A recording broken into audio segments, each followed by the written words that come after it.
Alright guys, balik lagi sama Ketua Sekte. Gimana kabar teman-teman semuanya? Baik-baik aja ya kan?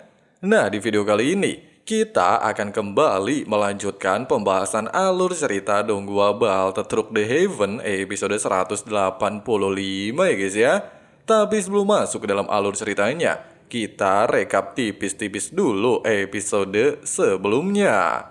Untuk bisa memberikan waktu kepada Zian, Xiaoyan secara nekat menahan ketiga Raja Naga. Meski hal itu sempat membuatnya berada dalam posisi kritis, namun Zian datang di waktu yang tepat dan berhasil memanggil pedang pembunuh naga, bahkan dengan mudah mengalahkan para Raja Naga, sehingga kondisi di Pulau Naga Timur kembali normal. Sampai akhirnya, desa Xiaoyan melakukan pengasingan untuk menyembuhkan luka. Dia tanpa terduga berhasil menerobos ranah Doseng Bintang 2. Namun dikarenakan Yao Chen telah mengirim surat mengenai api teratai iblis serta pergerakan aula jiwa, Xiaoyan lantas memutuskan segera kembali ke pavilion Bintang Jatuh. Terus gimana sih kelanjutan alur ceritanya? Penasaran ya kan? Jadi langsung aja cari posisi rebahan yang paling nyaman, siapkan cemilan. Inilah waktunya kita baku hantam.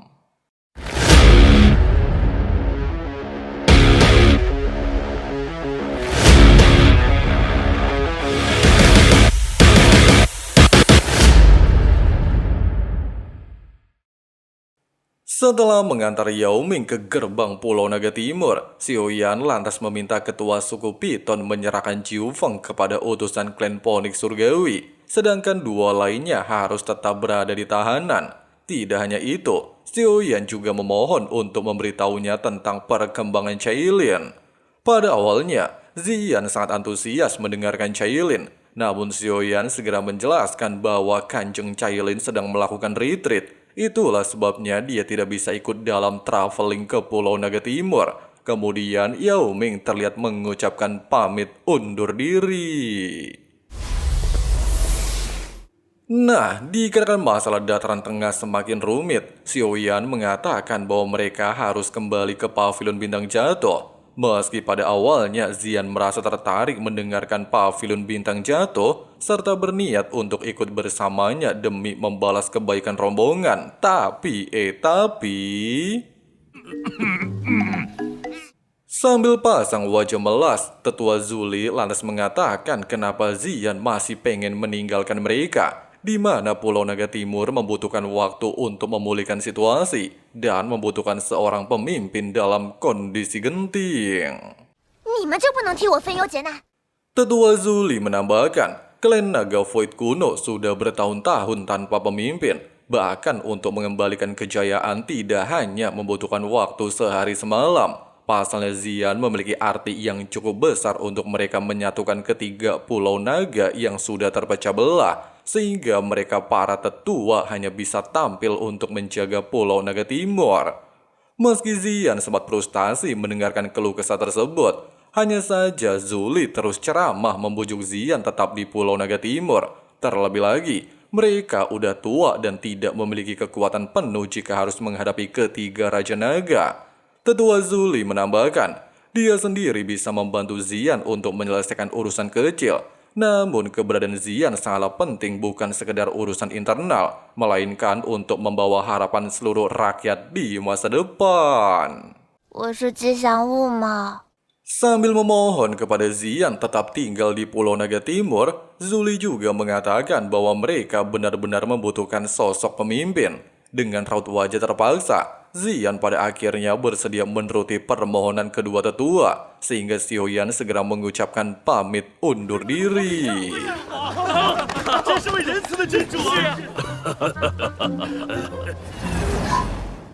Dalam waktu yang cukup singkat pasca kepergian Xiaoyan, Zian secara mengejutkan bergegas pergi meninggalkan Pulau Naga Timur menyusul Xiaoyan, bahkan menyerahkan semua urusan Pulau Naga kepada tetua Zuli dan tetua Kingsan. Sementara itu, meskipun umat manusia berdiri di atas segala makhluk bumi dan langit, hanya saja demi melancarkan aksinya, kelompok aula jiwa terlihat menyerang salah satu kota, serta mengambil jiwa mereka untuk meningkatkan kekuatan. Di saat para murid Pavilion Bintang Jatuh getar-getir mendengar kabar penyerangan di kota sebelah utara dan bergegas melakukan pertahanan untuk mencegah hal yang tidak diinginkan, beberapa tetua aliansi segera melakukan sidang DPR untuk membahas hal tersebut. Pasalnya serangan sudah terjadi puluhan kali dalam 1 bulan, bahkan membuat para alkemis menghilang tanpa jejak. Oleh sebab itu, Lin Mo meminta Huo Yun mengirim pasukan untuk membantu pertahanan mereka. Huo Yun lantas menolak permintaan barusan dengan alasan bahwa dia telah kehabisan tenaga. Bahkan dalam beberapa hari tim patroli sibuk ngurusin buka tutup ruang teleportasi yang menjadi pintu keluar aula jiwa. Tidak hanya itu, Peri King juga menambahkan banyak lorong ruang aliansi rusak parah akibat kejadian sebelumnya, serta memblokir jalur transportasi pil ataupun stok barang, sehingga membuat banyak kota terisolasi dan kehilangan kontak. Feng Zunze mengatakan, selama beberapa hari terakhir, setengah di bawah naungan aliansi mendapatkan serangan. Meski serangan tersebut berasal dari kekuatan lain, tapi di dalamnya terdapat jejak aula jiwa. Oleh sebab itu, kakek Yun mengusulkan untuk mengumpulkan seluruh pasukan merebut kota-kota dari tangan aula jiwa. Di saat Lin Mo menolak usulan tersebut dan mengatakan hal itu akan melemahkan pertahanan kota, bahkan sulit mengatasi jika terjadi serangan dadakan, kakek Yun justru berniat mengirim surat kepada semua sekte untuk merekrut anggota.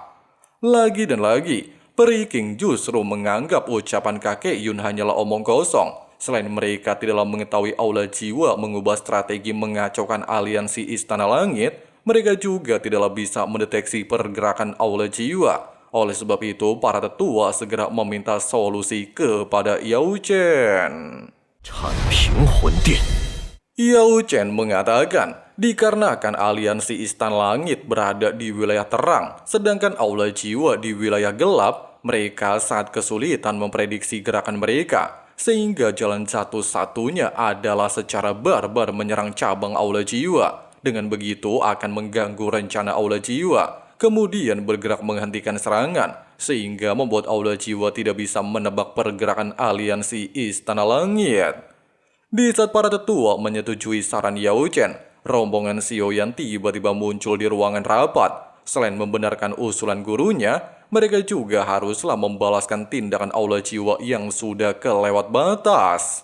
Kemunculan Xiaoyan jelas menarik perhatian kakek Yun. Pasalnya dari aura yang dipancarkan, Xiaoyan benar-benar hanya membutuhkan waktu dalam setengah tahun untuk mencapai ranah Doseng Bintang 2. Meski hal ini sempat bikin tetua Lin Mo dan Huo Yun sedikit malu, hanya saja Xiaoyan mengatakan bahwa semua ini cuma hoki doang. Waduh, dikit-dikit hoki ya guys ya.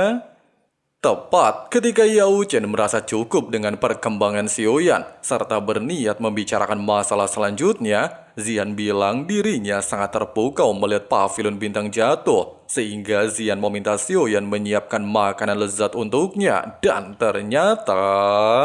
石镜，不知这位是？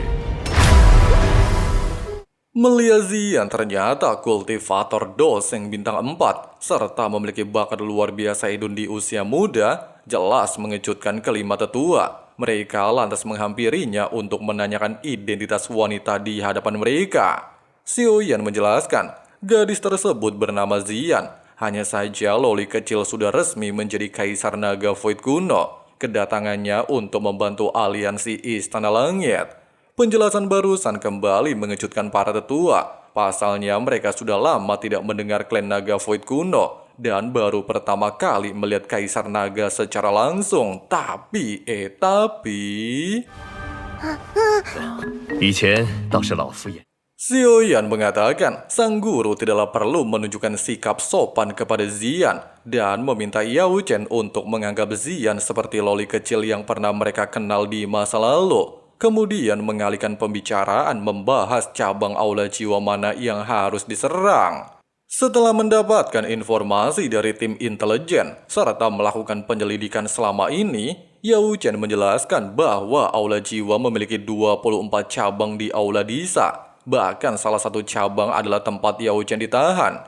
Tidak hanya itu, di atas aula Disa terdapat aula Tianggang yang merupakan wilayah terpenting aula jiwa. Masing-masing terbagi menjadi aula langit, bumi, dan manusia, di mana aula langit adalah markas besar aula jiwa. Aula bumi dikelola wakil kepala aula jiwa, sedangkan aula manusia dikelola oleh Tianzun pertama dan beberapa tetua lainnya.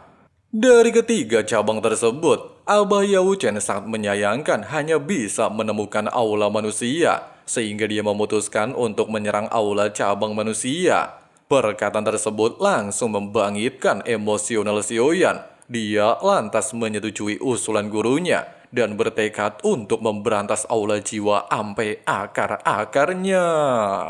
我好集结人手随行。魂殿底蕴不容小觑，我也去。好，算老夫一个。 Untuk mengantisipasi penyerangan dadakan aula jiwa, serta mereka juga sangat memerlukan pertahanan, si Abah lantas menyerahkan tugas kepada rombongan Xiaoyan. Sementara Periking mendapatkan perintah untuk memperbaiki ruang teleportasi. Tetua Lin Mo diberikan tugas untuk menyiapkan beberapa pil, sedangkan Huoyu Lazu diminta untuk melakukan patroli menjaga kota. Setelah membagi tugas masing-masing, Yao Chen lantas memutuskan pergi bersama Xiaoyan dengan alasan lokasi aula manusia cukup tersembunyi. Singkatnya, dikarenakan Yao Chen tidaklah menyangka perjalanan Xiaoyan ke wilayah monster penuh dengan tantangan serta baru saja kembali, Yao Chen meminta sang murid untuk beristirahat dan menyerahkan urusan aliansi kepadanya. Demi bisa membalas jasa Yao Chen, Xiaoyan telah memberikan botol esensi darah Huang Kuan Yao Seng untuk membantunya menerobos kerana Doseng Bintang 1. Meski pada awalnya si Abah sempat menolak pemberian Xiaoyan, hanya saja Tuan Muda Xiu menegaskan bahwa dia sudah menggunakan esensi tersebut sebanyak 1 kali. Oleh sebab itu, Xiaoyan meminta Yao Chen untuk menerimanya. Setelah Kanjeng Cailin mengikuti aura piton penelan langit 9 warna, dia akhirnya tiba di salah satu altar kuno peninggalan klannya, sehingga Cailin segera memperkenalkan diri berasal dari klan manusia ular dan memohon untuk melindungi klan mereka. Ucapan tersebut langsung direspon jiwa piton penelan langit 9 warna, di mana ternyata dia telah menunggu kehadiran anggota klannya. Hal yang sama juga dirasakan Yao Chen. Dalam waktu beberapa hari melakukan retreat, si Abah ternyata berhasil menyerap esensi Huang Kuan Yao Seng, bahkan mampu menerobos dari Banseng kerana Doseng Bintang 1. Beda, makin gacor ya guys ya, Abah kita ini.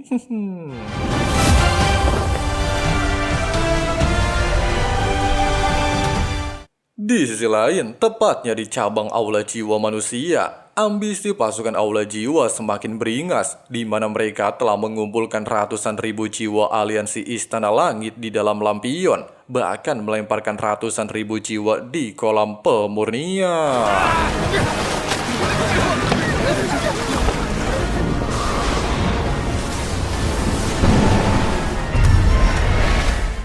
Singkat cerita, Yao Chen membawa Xiaoyan dan Ziyan ke salah satu area tersembunyi aula cabang manusia. Namun untuk menghindari jejak mereka terungkap, Xiaoyan membagi 2 tugas. Dirinya bersama Yao Chen memasuki cabang aula manusia, sementara Ziyan ditugaskan untuk menjaga area luar.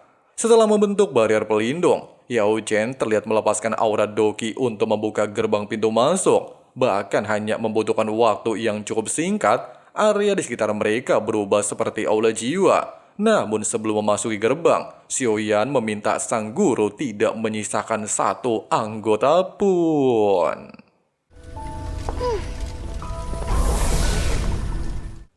Nah guys, seperti itulah pembahasan alur cerita Donghua Baltus Curug The Heaven episode 185-nya. Gimana guys menurut kalian? Bener-bener mirip ya kan sama spoiler yang udah Mimin buatkan. Dan jika kalian masih penasaran sama kelanjutan episodenya, bisa langsung cek daftar spoiler BTTH ya guys ya. Oke lah, mungkin segitu dulu untuk pembahasan kali ini. Terima kasih banyak banget buat kalian yang udah nonton videonya sampai habis. Jangan lupa subrek dan nyalain juga loncengnya. Di sini Abang Frengsi Ketua Sekte undur diri dulu. See you and bye.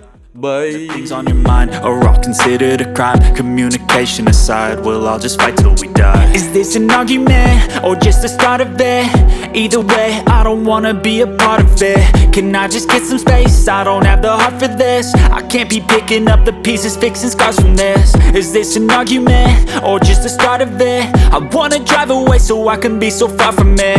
I wanna find a place where no one breaks their promises, or maybe drown myself in something that is bottomless. Take me back to a place where I felt at home. Take me back to a day when we weren't alone. Take me back to an age when the world felt small.